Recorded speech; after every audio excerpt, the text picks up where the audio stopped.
तो आइए आज आपको ले चलते हैं पहाड़ों के बीच बसी एक खूबसूरत सल्तनत कोहिस्तान में। ये कहानी है एक ऐसी शहजादी की जिसकी असल खूबसूरती उसके सोने जैसे दिल में छुपी थी, और साथ ही एक ऐसी झील की जो सच्चाई को पहचानना जानती थी। इस कहानी का जो मरकजी ख्याल है ना, वो बहुत ही सादा सा है, लेकिन उतना ही गहरा भी, कि सच्ची खूबसूरती चेहरे की नहीं बल्कि सोने के दिल की होती है। और यही वो सच्चाई है जो हमारी कहानी को एक गैर मामूली मोड़ देगी। तो कहानी की शुरुआत होती है सल्तनत कोहिस्तान से। वहां एक बहुत ही रहमदिल बादशाह हुकूमत करता था और उसकी थीं 2 बेटियां। अब कहने को तो दोनों शहजादियां थीं, लेकिन इनकी फितरत में जमीन आसमान का फर्क था। जो बड़ी बेटी थी सनम, वो दिखने में तो क्या खूबसूरत थी, लेकिन अफसोस दिल उसका पत्थर का था, गुरूर से भरी हुई, जिसे बस अपने कीमती कपड़ों और जेवरात से मतलब था। और फिर थी छोटी शहजादी अनाया, जिसकी खूबसूरती की मिसाल ऐसी दी जाती थी जैसे चांद जमीन पर उतर आया हो। लेकिन अनाया की असल खूबसूरती वो तो उसका दिल था, इतना नर्म कि महल के मुलाजमों से लेकर बाग के परिंदों तक सबके लिए मोहब्बत से भरा हुआ था। फिर हुआ ये कि एक दिन बादशाह को खबर मिली कि पड़ोसी मुल्क से जंग का खतरा है। उन्हें मजबूरन अपनी फौज लेकर सरहद पर जाना पड़ा। जाते जाते उन्होंने अपनी बेटियों को हिदायत की कि आपस में मिलजुल कर रहना, लेकिन उन्हें क्या पता था कि उनके जाते ही महल की किस्मत हमेशा के लिए बदलने वाली है। और जैसा सोचा था वैसा ही हुआ। बादशाह के महल से जाते ही सब कुछ बदल गया। सनम के दिल में जो हसद की आग छुपी हुई थी ना, अब वो शोलों में बदलने वाली थी। बस फिर क्या था, इसी रात सनम गुस्से से भरी हुई अनाया के कमरे में दाखिल हुई। उसने पानी का गिलास जमीन पर दे मारा और चलाकर बोले, बहुत हो गया ये शहजादी होने का नाटक। अबा हुजूर यहाँ नहीं हैं, अब इस महल की मलका मैं हूँ। और सनम ने सिर्फ कहा नहीं, करके दिखाया। उसने अनाया के सारे कीमती कपड़े, उसके जेवरात, सब कुछ छीन लिया और उस बेचारी को महल के सर्द और अंधेरे तहखाने में बंद कर दिया। एक पल में शहजादी अनाया महल की सबसे निचले दर्जे की नौकरानी बना दी गई, जिसे खाने को बचा कुचा मिलता और दिन रात बस सख्त काम करना पड़ता।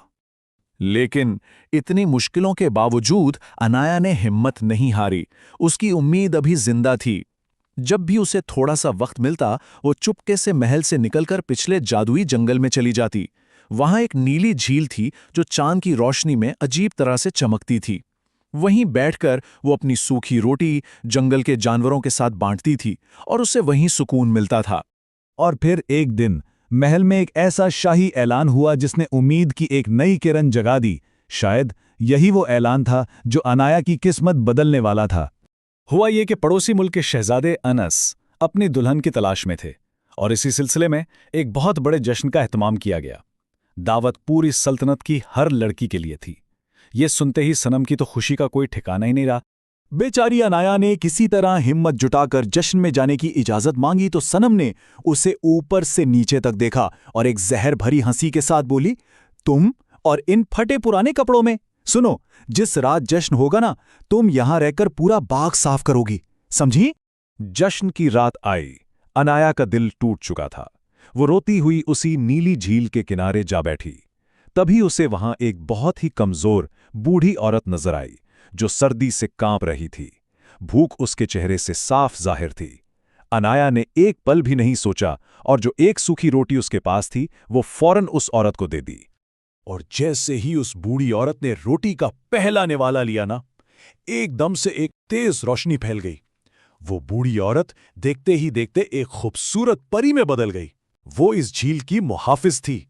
परी मुस्कुराई और बोली, अनाया, तुम्हारा दिल वाकई सोने का है।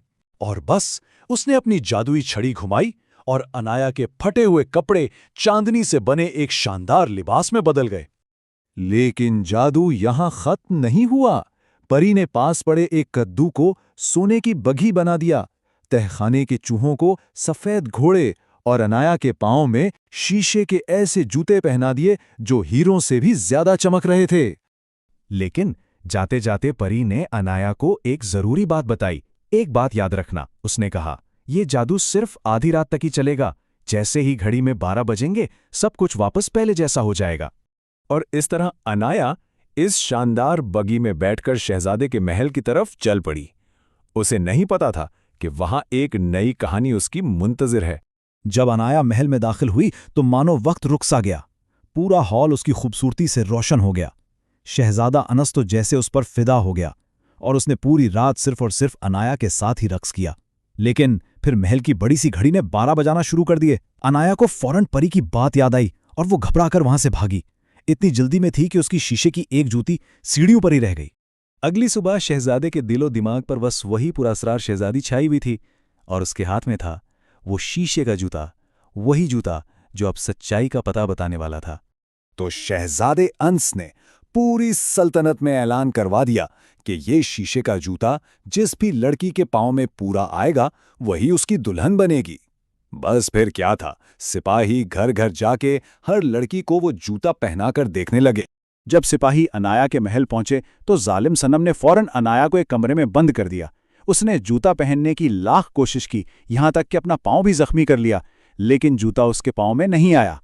इतने में शहजादे को, जो खुद भी वहां मौजूद था, एक बंद दरवाजे के पीछे से किसी के सिसकने की आवाज आई। उसने फौरन दरवाजा खुलवाने का हुक्म दिया और अंदर कौन था? अनाया। शहजादे ने जैसे ही जूता उसके पांव में पहनाया, वो बिल्कुल ऐसे फिट आया जैसे बस उसी के लिए बना हो। और इसी लम्हे वहां नीली परी जाहिर हुई। उसने सनम को देखा और कहा, खूबसूरती चेहरे में नहीं होती, सब्र और सच्चाई में होती है, और तुम्हारा दिल हसद और नफरत से काला हो चुका है। इतना कहकर परी ने अपनी छड़ी घुमाई और सनम का चेहरा बिल्कुल वैसा ही बदसूरत हो गया जैसा उसका दिल था। तो फिर अनाया और शहजादा अंस की शादी बहुत धूमधाम से हुई। अनाया एक ऐसी बेहतरीन मलका साबित हुई जो हमेशा अपने लोगों, खास तौर पर गरीबों का ख्याल रखती थीं। जब बादशाह वापस आए तो उन्होंने सनम को सजा के तौर पर महल में काम करने पर लगा दिया, जहां वक्त के साथ साथ उसे अपनी गलती का एहसास हुआ और वो सुधर गई। और कोहिस्तान की सल्तनत एक ऐसी मलका के साए में फली फूली जिसका दिल वाकई सोने का था। अनाया की ये कहानी सदियों तक लोगों को सुनाई जाती रही।